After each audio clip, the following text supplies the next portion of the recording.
Urmila walks in at this time. She walks in.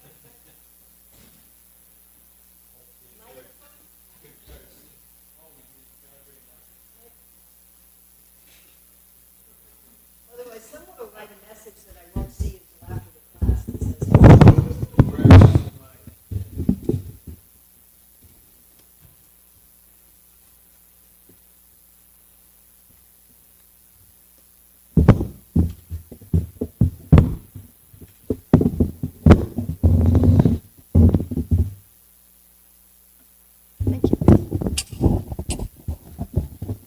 I'm not going to read the summary, and I'm going to do verses 1 and 2.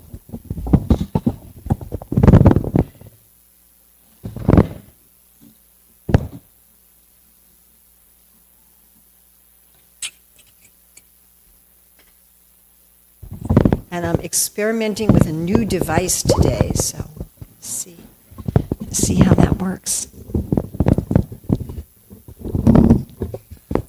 Jaya Radha Madhava Kunja Bihari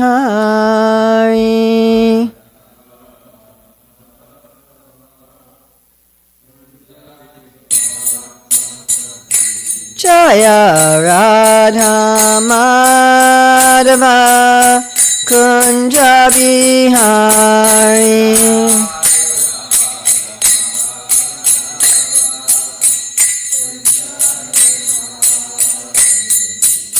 Gopi Jana Vallabha Girivardhari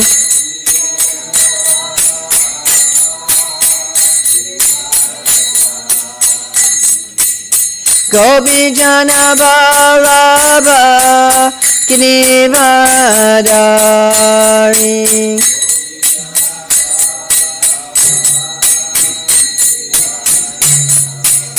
Yasodanandana Braja Janaranjana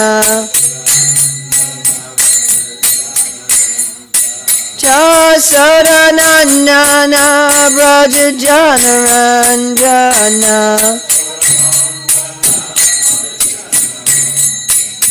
Yamuna Tira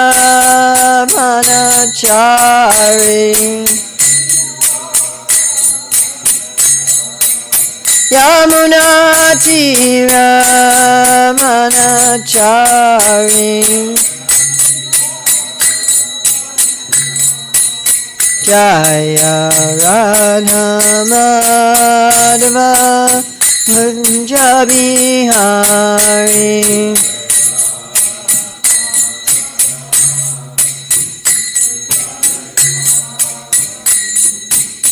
Gopi Jana Ballabha Girivaradari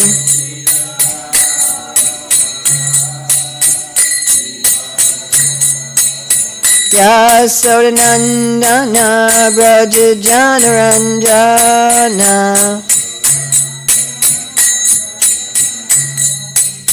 Yamunatiramanachari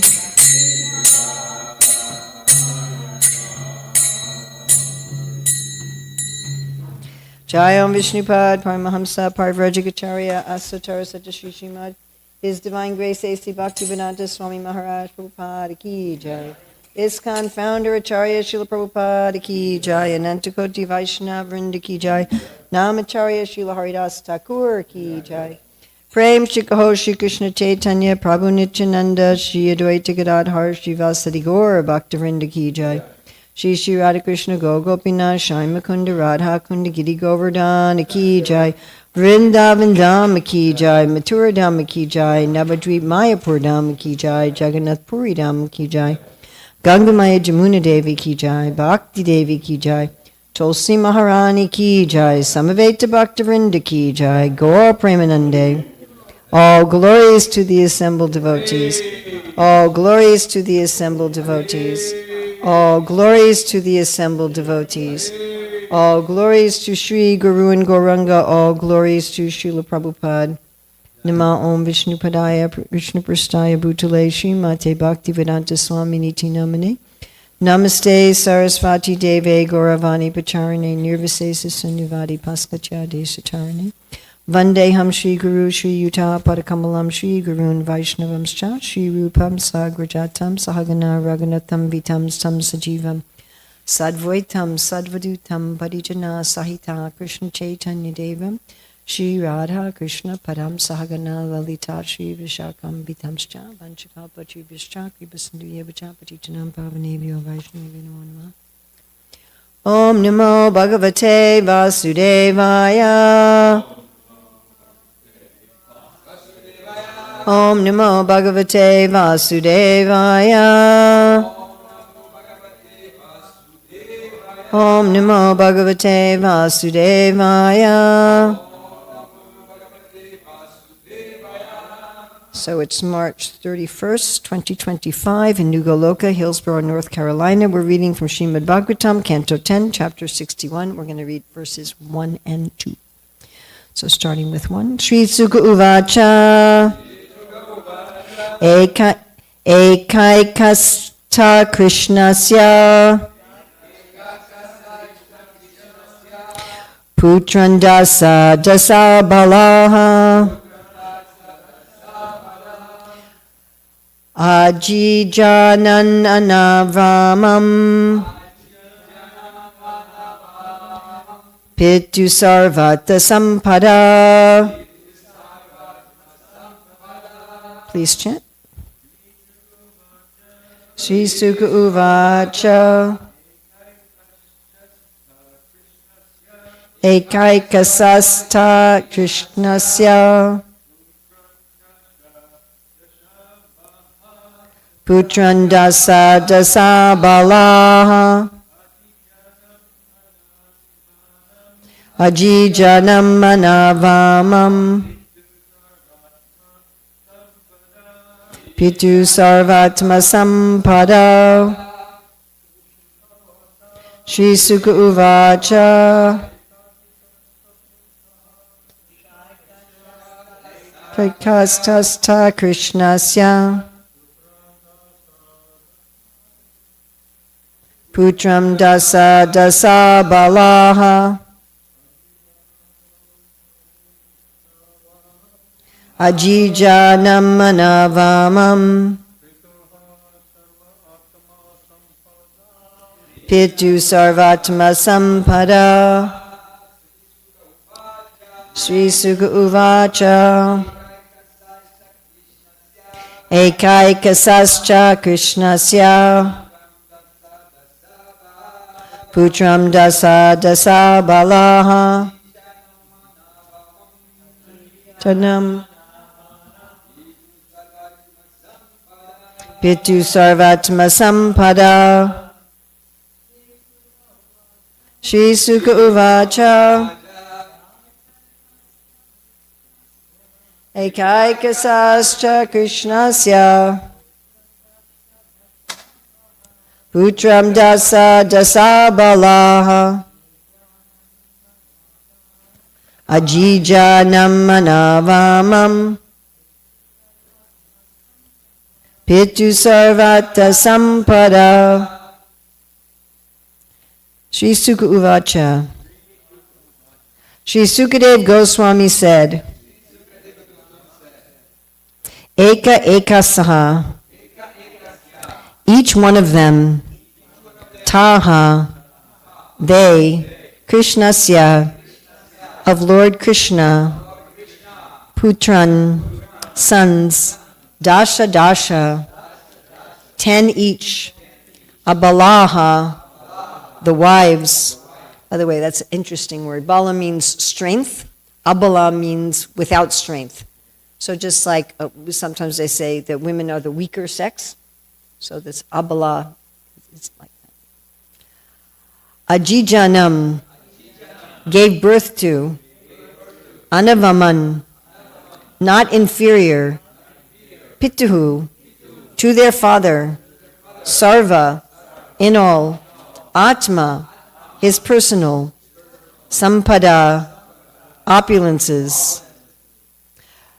Translation, BBT translation. Sukadeva Goswami said, each of Lord Krishna's wives gave birth to 10 sons who were not less than their father, having all his personal opulences. BBT purport, Lord Krishna had 16,108 wives, and thus this verse indicates that the Lord begot 161,080 sons. Srila Jiva Goswami, in his commentary, he comments that abalaha means that that the wives had no goal other than Krishna. That without Krishna they had no strength.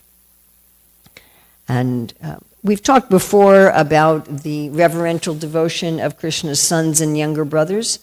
So I was going to talk about that today, but then I decided I wanted to go into verse 2. But we could just mention very briefly that Krishna's children, he also had daughters, Krishna's sons and daughters and Krishna's younger brothers and sisters. As we know, Vasudeva had many wives, and their children who were younger than Krishna are Krishna's half-brothers and sisters. And then, of course, the people that his children marry, so his sons-in-law, his daughters-in-law, and of his, then his brothers-in-law and his sisters-in-law, nephews and nieces, they're all considered in Dasya Ras. So they're all in the mood of servitorship. However, it's more intimate because they're actually family members. So it's a particular subcategory of the Dasya Ras that's dealt with in Bhakti Rasamrita Sindhu, and in Nectar Devotion Prabhupada has a chapter dedicated to that. So we're going to go on to second verse. Grihad ana pagam vikshya, Rajaputro chutam stitam, preshtam nya mam sata swam swam, nat tatatva vidashriyaha. So this verse is answering the question, how did he do that? Just like we have in the Bhagavatam, Maharaj Chitraketu. And I'm not sure if he literally had 10 million wives or if that's just hyperbole. My guess is that it's hyperbole because that's greater than the population of metropolitan Detroit. And even if he lived for 100,000 years, he would have had a hard time finding time to run the kingdom. What to speak of actually having a relationship with all of those women. So I generally accept it as hyperbole. But even accepting that he had a lot of wives, it would be very difficult to find the time to have 10 children from each of them. I mean, we definitely know of people in the modern day. There was one athlete who claimed that he had had relations with 10,000 women. That's what he claimed. I didn't, check it out, I don't know, Prabhu. But one could say, if you had 16,108 wives, how could you possibly produce 10 sons? And also there were daughters from each of them. How could you produce 161,000 more than children? How can we believe such a thing? So that's what's explained in verse 2. So because each of these princesses saw that Lord Achyuta never left her palace, each thought herself the Lord's favorite. These women did not understand the full truth about him. Purport BBT. Purport Srila Vishnu Chakravarti Thakur notes that Lord Krishna would leave the palaces only with the permission of his wife, and thus each one considered herself his favorite. So each wife thought, he's only in my palace, he never spends time with the other queens, and he has to ask my permission before going out, so I'm his favorite. So we're going to look at Srila Jiva Goswami's commentary. Here he says, this verse rejects the impossibility that he could produce so many sons in each of his queens by showing something even more difficult to do. This verse shows the strong attachment of each of them to him. Each thought that he was staying with her alone. Every day at the appropriate time he would leave, but then return to her palace. Each thought definitely, viikshya, that he did not go to any other queen's palace. Most were princesses, but some were daughters of Devata and others, like Kalindi and Jambavati. So Kalindi is the daughter of the sun god, and Jambavati, of course, is the daughter of Jambavan. Each thought that she was the favorite of Krishna. They did not know his nature as Atmarama, Tat-Tattva Vidaha, or they did not know that he was in all the palaces, Tat-Tattva Vidaha. They didn't know the truth. Since they could not investigate the matter because of being bewildered by the intensity of pastimes in their own palace. So they didn't know the truth can mean they didn't know that Krishna was God, and they did not know the truth could mean they didn't know that he was also in the other palaces.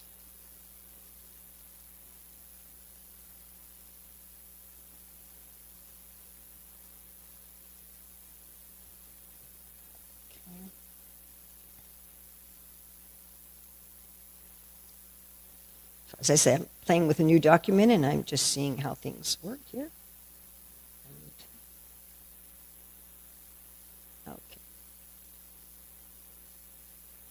So each of us wants some love like that. Each of us wants some sort of exclusive love, isn't it? I mean, that's the idea of monogamous marriage. This person is going to love me and only me. They're not going to love anyone else. I'm going to be their favorite. And I remember reading many years ago this story of a man who had like 5 kids, and at his funeral, each of the kids said to each other, by the way, Daddy always used to say that I was his favorite, but not to tell the rest of you. And each of the 5 kids had this story, So we like to think like that. I'm somebody's favorite. I'm somebody's only. I'm special to somebody. Right? We have this strong desire. And we have this desire because actually as souls, that's the way Krishna reciprocates with us. So I thought I would look at, it's hard to get this to be exactly where I want it to be. I thought I would look at the Brihad Bhagavatamrita. So in chapter 6, the attainment of desires, we're going to look first at text 211. Sanatana Goswami writes, in Goloka there are millions and millions of young adolescent and old gopas. He's talking about the cowherd boys. Each one thinks, quote, I and no one else, and most dear to Krishna. Text 212. In the course of their daily activities, they constantly associate with Krishna. They are all very pure. Each one is like that. Srila Sanatana Goswami explains further. Each one is like that means that each one, in truth, is most dear to Krishna. This Goloka ecstasy is not an idle meditation. It manifests itself actively in the way the devotees deal with Krishna. The cowherds express their intimate love for him in everything they do, including their eating and ordinary household chores. And Krishna also shows by his behavior that he considers himself their property. It is not that Krishna truly loves only one of his devotees, and with everyone else he only pretends. Text 213. None of them is ever satisfied. The many varieties of the thirst of their love for Krishna, which is the mother of humbleness, always increases. 214. Krishna's great kindness, love, and attachment are seen to be always placed in each of millions and millions of gopis. For these reasons, at text 215, and for hundreds of other reasons, people like myself can understand that no one in any place is more dear to Krishna than they, the gopis. 216. When Krishna's special love for a certain gopi is seen, then it is understood that she is the most dear to him. 217. Although each gopi is most dear to the Lord. Now this is also interesting. Each cowherd boy is most dear, each gopi is most dear.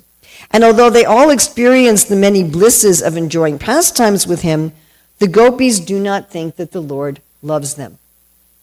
So there's a contrast between the gopas, whether the older gopas or the younger gopas, and the gopis. Srila Sanatana Goswami explains, even though there are so many gopis eager to have Krishna's mercy, none of them lacks opportunity to satisfy him by her service. This is proof that all the gopis have attained the highest perfection of pure devotional service. Yet none of them thinks herself Krishna's only beloved. Caring nothing for their happiness, they want to only do what pleases him. So this is a key here that we're going to look at a little deeper, looking from Srila Rupa Goswami. 218, each gopi thinks, when will I be fortunate to be the least of Krishna's maidservants? So the gopas are thinking, I'm the most favored. And the gopis are thinking, when will I have the fortune of being the least?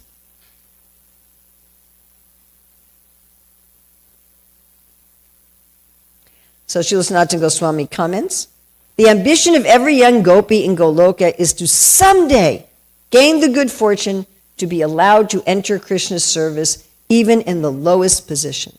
Such utter humility distinguishes them from the young gopas, the male cowherds, who tend to consider themselves Krishna's favorites and presume themselves very fortunate. The gopas often feel dissatisfied with themselves for various reasons due to the nature of their exalted love for Krishna. They then become anxious to be better servants of Krishna. The gopis' love, however, is on the highest level of perfection. They're never satisfied with themselves, for their humility is absolute. Each of them considers herself Krishna's worst maidservant, her only hope being to somehow be permitted to continue serving him despite her disqualifications. In this way, the moods of the gopas and gopis are different. The devotees of Narayan in Vaikuntha also never feel they have had enough of the ecstasy of worshiping the Lord's lotus feet. But every one of them assumes that the all-powerful Supreme Personality is completely merciful to them without discrimination. The Golokavasis cannot think like that. So we're looking at this interplay of humility in the cowherd boys, in the queens, which is what we're talking about today, in the residents of Vaikuntha. I can always do better. I can always increase my service. I can always do more, but I'm Krishna's favorite. And the gopis, I can definitely do more, and I'm not even anybody. I'm not even anybody. So we have this combination of what we would call humility and mamata. Right, now why is this not working? Okay, please work. I do have a backup, but I would like to be able to do this here if I can. Do we have time? Not much. Okay, but I do have backup. This is my experiment. Okay, it's just like not doing anything. All right, well, we do have a backup.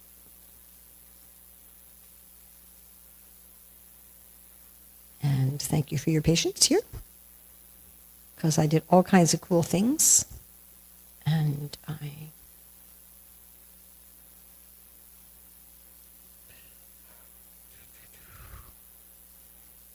oh, if I can't find it here, I will be very sad. There we go.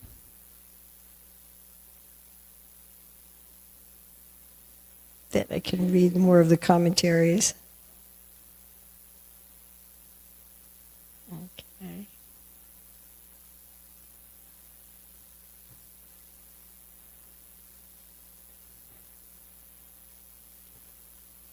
So if we're going to look at this concept of the gopis seeing themselves as very low, but yet that Krishna is giving them special mercy, then I thought we'd go to Bhagavatam 10:33, verse 3.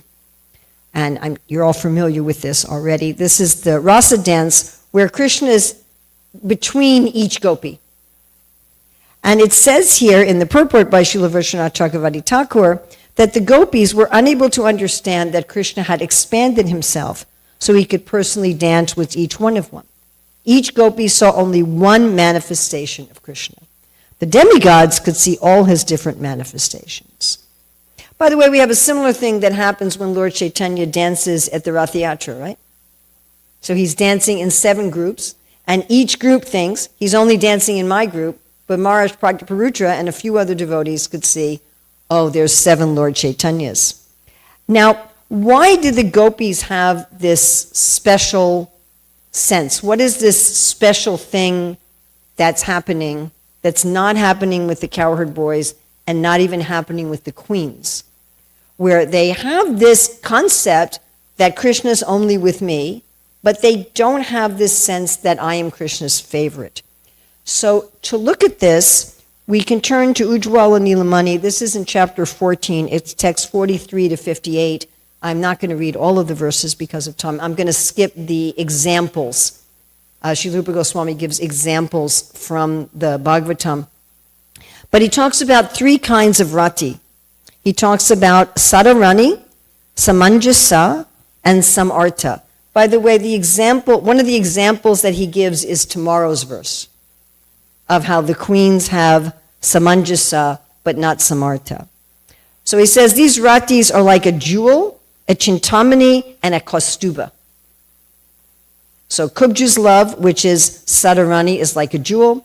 The queen's love, which is samanjasa, is like a chintamani, and the gopi's love, which is samartha, is like a kaustuba. So sadarani, this is the love of Kubja. This rati is not too deep. It takes place when you see Krishna directly, and it's motivated by desire for amorous pleasure. So one's thinking of oneself. This is still considered pure love, by the way. These are all persons who have prema. Okay, so then the next is of the queens, samanjasa. Rati arising from hearing about Krishna's qualities. You don't have to see him directly. Like Rukmini heard about Krishna, that was enough. And from with an identity to his wife, sometimes showing distinct desire for enjoyment, but which always remain condensed, is called samanjasa. When the desire for enjoyment becomes visible in samanjasa, it is difficult to bring Krishna under their control by such actions. And again, that's tomorrow's verse, where the queens couldn't bring him under control whenever they were thinking of their own amorous desires. So in the first one, it's generally, I'm thinking of how I want to enjoy with Krishna. The second one, generally it's thinking of Krishna's enjoyment, but there's some concept, I'm his wife, I'm his favorite, I want to enjoy with Krishna. And then we have the gopis. That rati attaining a special nature in which the desire for enjoyment becomes one with it is called samartha. Think of artha is a goal, a desire. Samartha, you have the same artha. You have the same desire. arising from Lalana Nishta Swarupa, or a slight connection with anything related to Krishna. You don't have to see him, you don't have to hear about him, anything can spark it. Samartha Rati is most condensed, and even a trace of it makes one forget everything else. The desire from one's own pleasure does not manifest separately. For this reason, there is only the desire for Krishna's happiness in Samartha Rati. So the desire of the gopis is Krishna's happiness, my happiness are the same. There's absolutely no distinction whatsoever. And this is why they don't have this sense, even though they see, oh, Krishna's only with me, Krishna's only dancing with me, Krishna's only sitting on my cloth. They never get this sense that I am Krishna's favorite, because of this Samartha Rati. Okay, so we're looking at this kind of combination between humility, which is there in all these devotees, always feeling, I could do better service, how can I improve, how can I improve, and a sense of mamata. Krishna is mine. Now, mamata must be there in order to have prema. So I wanted to look at a lecture on Bhagavad Gita 16.4 given in 1975 in Honolulu, where Srila Prabhupada said, Adambitvan. Dambit is pride. So adambitam is without pride. Prabhupada says, just the opposite. Why should I be proud? What I have got, I am humble servant of Krishna. Let me discharge my duties. But if one is proud after becoming a pure servant of Krishna, that is very good. That damba, that pride is very glorious. I am a servant of Krishna. That is very nice. So one has got the tendency to become proud. So if one is proud to become a cat and dog or a tiger or a so-called big man of this material world, that is for his bondage. Asuri, Daivi Sampad Vimokshaya.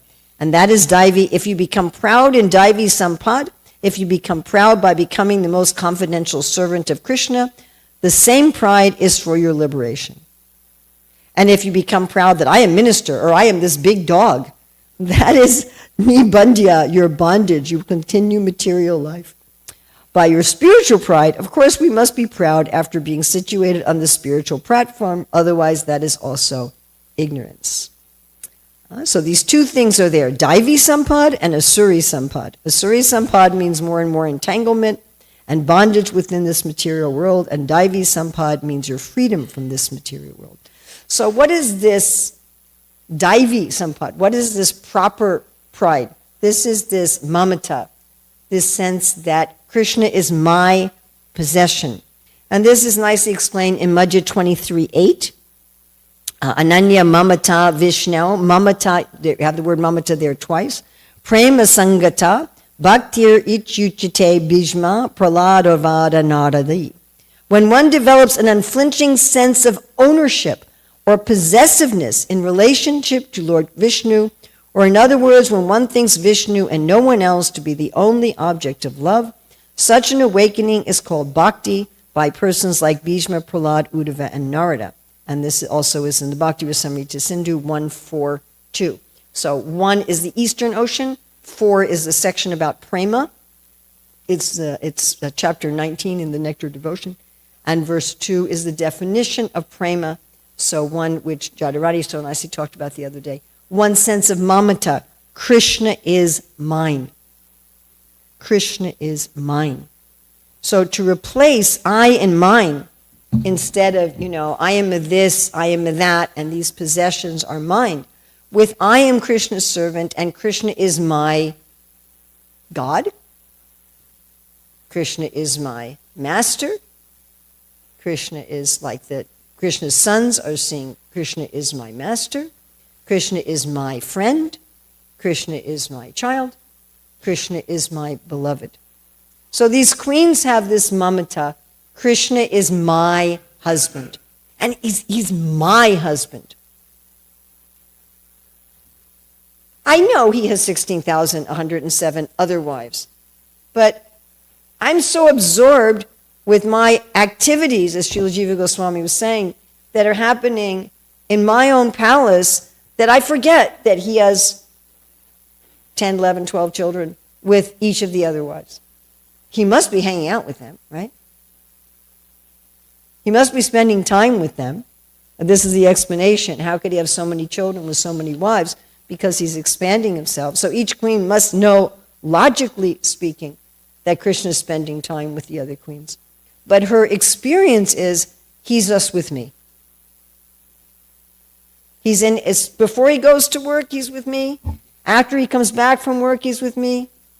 He spends the night in my palace taking care of our children. Before he leaves, he says, my dear queen, is it okay if I leave?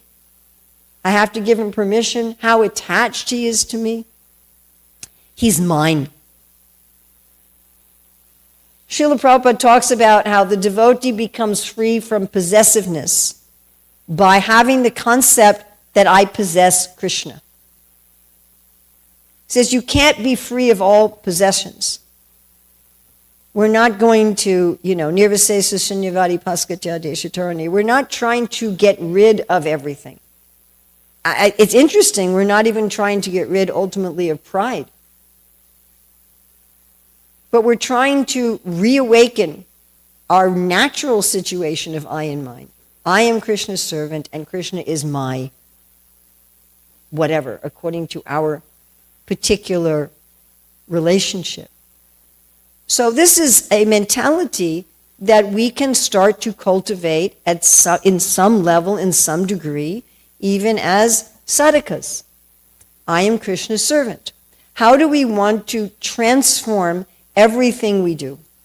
I like to talk about a letter that Srila Prabhupada wrote to Jayapataka Maharaj, I think in 1972, where he's talking about the secret of surrendering to Krishna. Means that everything is going according to Krishna's plan. Whatever's meant to be, I am doing that. So let me do it with full attention to every detail. I'm not getting the words exact. I haven't memorized the exact words. Let me just have full focus and concentration on this. Let me not be diverted by anything else. And let me do my best just for Krishna's pleasure as my only desire. So whatever situation I'm in, any place, any time, in that moment, I think I'm in this situation because Krishna wants me to be in this situation. I have some service in this situation. Maybe our service is to walk away from the situation, but I have some service in this situation, and I am a servant. How can I, as a servant, do some service in this situation? There's a tendency in this world to be always dissatisfied with whatever we have. That whatever we're doing, we're thinking about doing something else. When can I finish this so I can do something else? Or I don't really like the way I'm doing it. I should be doing it better. And never really be present with what we're doing. Instead, Srila Prabhupada saying surrender is you're fully present. You stop thinking about other things, you're fully engaged in that thing, and you see, how can I pay attention to every detail of this to please Krishna as my service? Whatever it may be, and Prabhupada said it doesn't matter what it is in that letter. What does it matter? Am I cutting carrots? Am I sweeping a floor? Am I driving a car? Am I managing the bank loans? Am I making balloons?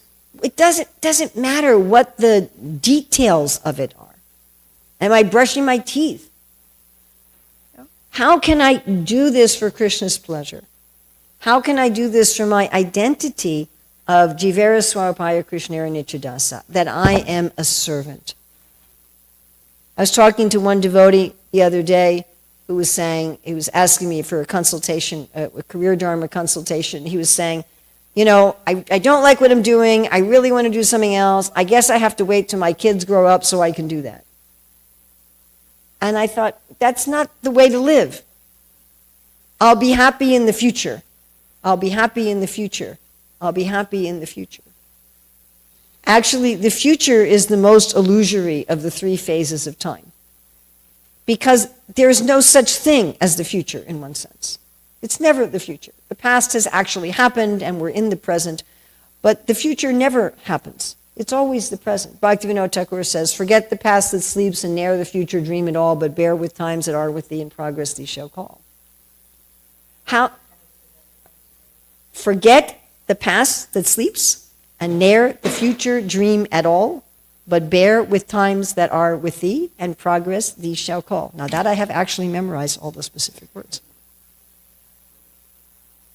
So Prabhupada's talk about surrendering being very present moment awareness, which has become very popular in the modern day, usually with some Buddhist perspective. But this concept of mindfulness or present moment awareness, but not just being aware in a sensory sense, not just that I'm aware of what does it feel like in this moment, what does it smell like in this moment, what does it look like in this moment, not just that, because animals are very present moment awareness in terms of their senses. But what service do I, a servant, have in this moment? What service do I, a servant, have in this moment, in this moment, in this moment, in this moment? Such a mentality is the opposite of being fruitively motivated. I'm working now for the money I'm going to get, which I'm going to do something with. Is very different from, I'm working for some service I'll be able to do in the future with this. Is very different from, what service do I have for the Lord in this moment? Krishna's put me in this situation for whatever reason. Prabhupada said, everything is according to Krishna's plan, whatever's meant to be, I am doing that. So that is the I. We may not yet be at the level that I am Krishna's queen, or I am Krishna's buddy, or I am Krishna's bumblebee, or I am Krishna's flower, or we may not be at that level, but at least we can function that I am Krishna's servant. I am servant of Guru. I am servant of Krishna. What is my service now? And mamata is what is mine. What is mine is Krishna. All the other minds are ephemeral. This is my sari. Well, it wasn't my sari years ago, and years from now it won't be my sari. It's ephemeral. Even this is my body is ephemeral. My body is completely different than it was when I was 2 or 12 or 20. Once I showed someone a picture from Back to Godhead. My husband and myself, our 2 older children, on the rooftop of the 55th Street Temple, and I said, here we are. And the person looked at it and said, which one is you? I was like 24, 25. So the body is ephemeral. What is the mind? Our cars, our houses, our bodies, our clothes, our possessions, how can I really say mine? But Krishna is always mine. And at least as sadhakas we can say Krishna is the worshipful Lord. At least we can say that. But we want to come to the point where we awaken, oh, Krishna is in some specific way. And Krishna is mine. And Krishna has a special love for each of us. That when Krishna's with us, we really feel that we're the only one in all of existence. When Krishna's with each queen, she loses all awareness, tattva. She doesn't have any idea that Krishna's with all these other queens. It's gone. When Krishna's dancing with the gopi just sees the one Krishna in front of her. There's no awareness that Krishna's dancing with the other gopis. When Krishna's sitting in the circle of cowherd boys, each cowherd boy thinks Krishna's looking just at me. And don't we also experience this even in our lives? The other day I was thinking, oh, we're running out of hyacinths in the garden. I need to buy flowers, but I don't have time. What am I going to do? I really need to buy some flowers. And then Guru Bhakta knocks at my door. I brought you some flowers. I didn't say anything to anybody. But don't we all have this experience? That we see that Krishna's reciprocating with us? We're thinking, does Krishna really love me? And then somebody comes along with a balloon that says, God loves you. Right? Don't we all have this experience? Every day. But sometimes it's right in front of our face, you know? That we know that Krishna's hearing my thoughts. Even if I don't express them to anyone. I didn't say to anyone I need to buy flowers. So we're all each also Krishna's favorite. And it's actually like that. It's actually his deep feeling. Srila Prabhupada ki jai.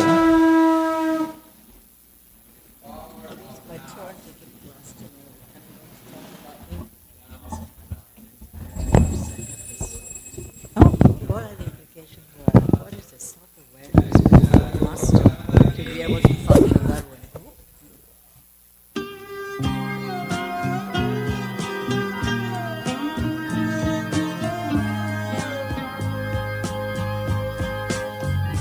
Govindam Adipurusham Tamaham Bhajami Govindam Adipurusham Tamaham Bhajami Govindam Adipurusham Tamaham Bhajami Enam Kanvandam Aravindanalayataksham Varhavatam Samasitam Buddhasundarangam Kandar Agom Vidamaniya Vishesha Shobham Govindam Adipurusham Tamaham Bhajami Govindam Adipurusham Tamaham Bhajami Govindam Adipurusham Tamaham Bhajami Angani Yasa Sakalem Priya Priti Manti Vasyanti Panti Kayanti Jiram Naganti Ananda Chinmaya Sadhu Jala Vigrahasya Govindam Adipurusham Tamaham Bhajami Govindam Adipurusham Tamaham Bhajami Govindam Adipurusham Tamaham Bhajami Govindam Adipurusham Tamaham Bhajami Govindam Adipurusham Tamaham Bhajami Govindam Adipurusham Tamaham Bhajami.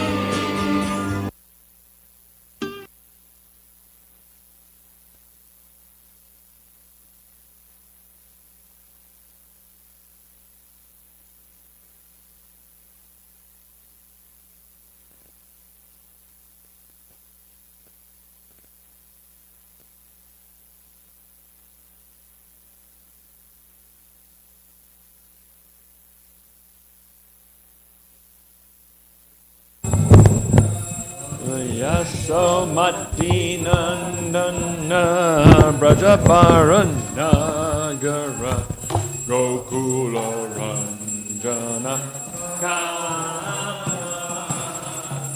Yasomati Nandana Brajo Barunagaram Gokularam Janakana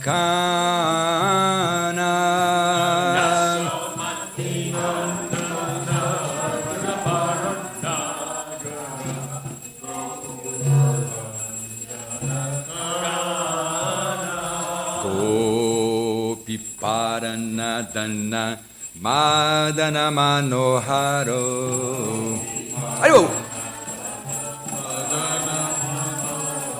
Gopi Paranadana Madana Manohara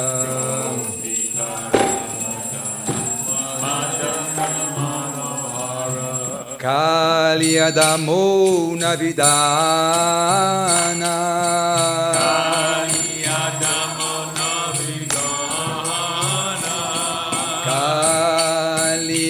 Damona Vidana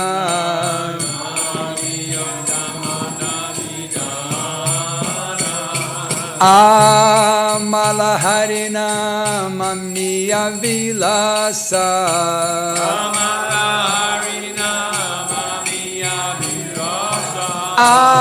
Amalaharina Mamiya Vilasa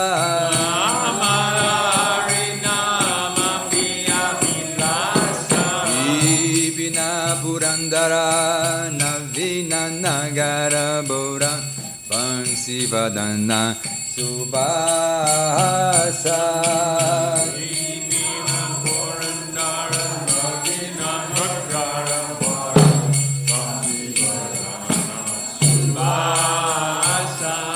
Vipina Purandara Navina Nagara Bora Bansi Vadana Subhasa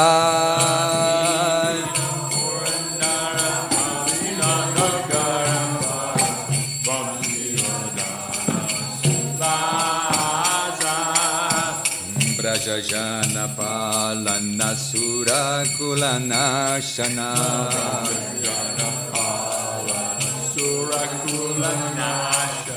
Brajajana Palana Surakulana Shana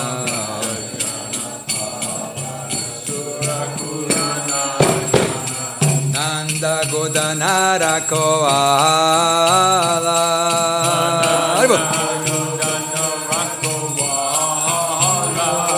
Nanda Godanara Koala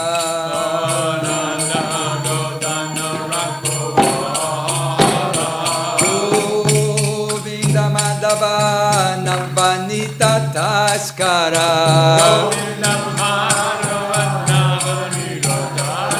Govinda Madhava Navanita Taskara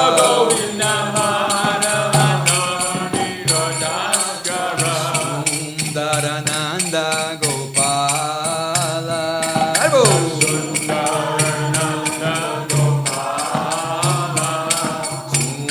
Sundarananda Gopala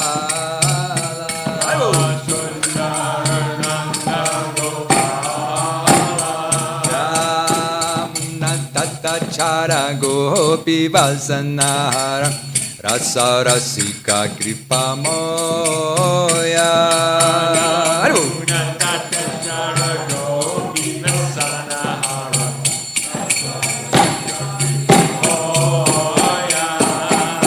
Jamuna Tatachara Gopi Vasanara Rasa Rasika Kripa Moya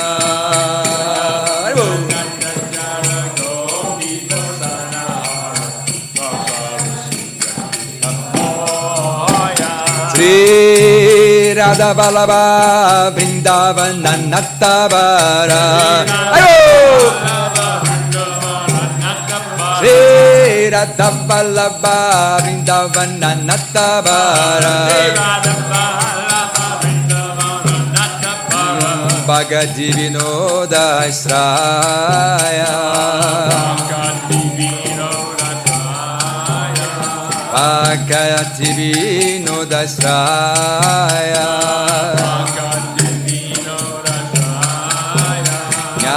Somati Nandana Brajo Baronagara Gokularam Janakana. Haribo.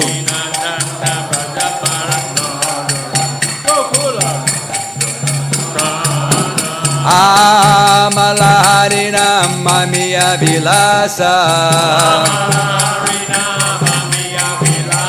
Amalaharina Mamiya Vilasa. Govinda Madhava Navanita Taskara. Sri Radha Vallabha Vrindavana Natavara.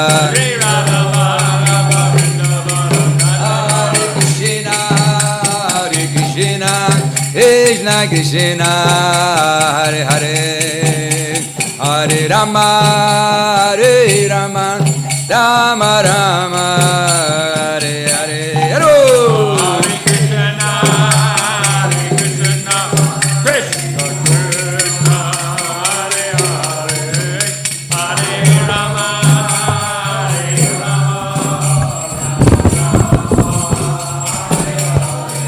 Hare Krishna, Krishna Krishna, Hare Hare, Hare Rama, Rama Rama, Hare Hare.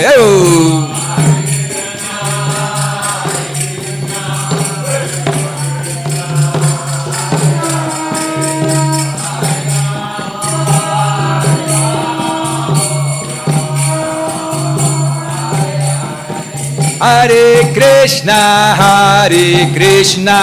Krishna Krishna, Hare Hare, Hare Rama,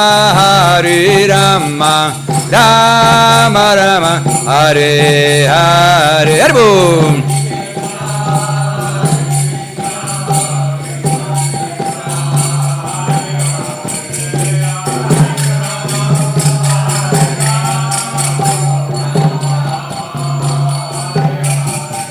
Haribo, Haribo, Haribo, Haribo.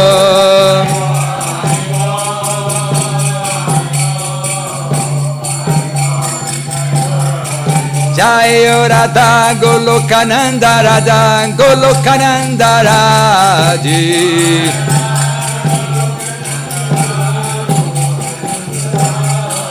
Jayo Radhe, Jayo Radhe, Jayo Radhe, Jayo Radhe.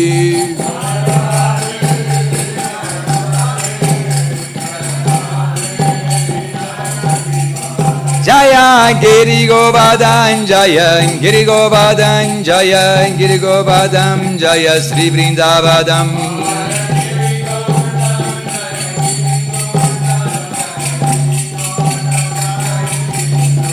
Prabhupada, Prabhupada, Prabhupada.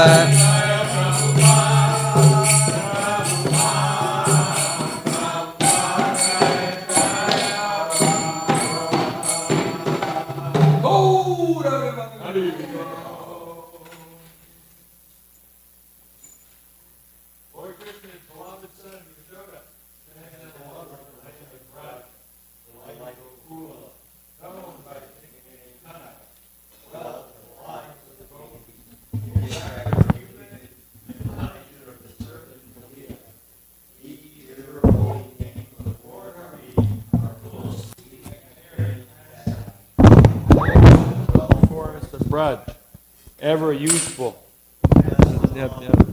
player of the flute, an excellent dresser, protector of the inhabitants of Braj, destroyer of demoniac dynasties, keeper and tender of Nanda's cows, giver of pleasure to cows, land, and spiritual senses, husband of the goddess of fortune, thief, and beautiful little cowherd boy of Nanda Maharaj, wanderer of the Yamuna river banks, thief of the garments of the gopis, enjoyer of the mellows of the rasa dance, very merciful, lover and beloved of Sri Radha, the great dancer in Vrindavan, and the only shelter of Bhaktivinoda Thakur. Srila Bhaktivinoda Thakur ki jai.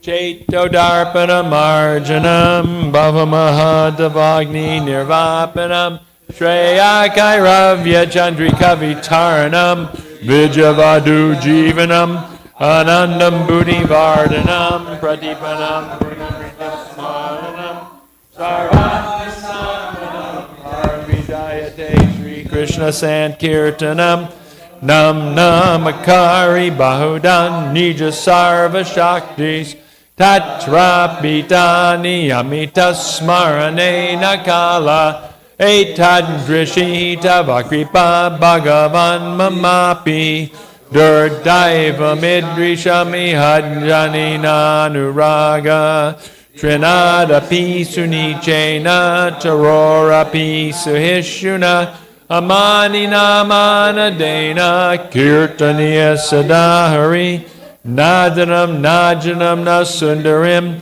Kavitam Vajagadisha Kamaye Mama Janmani Janmani Ishvare Bhavatad Bhaktir Hoita Ki Twai Ainanda Tanuja Kinkaram Patitam Mam Vishame Bhavam Budao Kribayata Vavapadapatan Sita Duli Sajasham Vichintaya Nayanam Gladashu Darya Vadanam Gadgadurudaya Gira Pulakarnishitam Vapukada Tava Namagrahane Bhavishyati Yugayatam Nimishena Chakshusha Pravishayatam Shunayatam Jagat Sarvam Govindam Virahename Ashlishyavapadamritam Vanastumam Adarshanam Marmahata Karotuva Yatatatava Vidadatulam Pato Mat Prananatastu Saevanapara.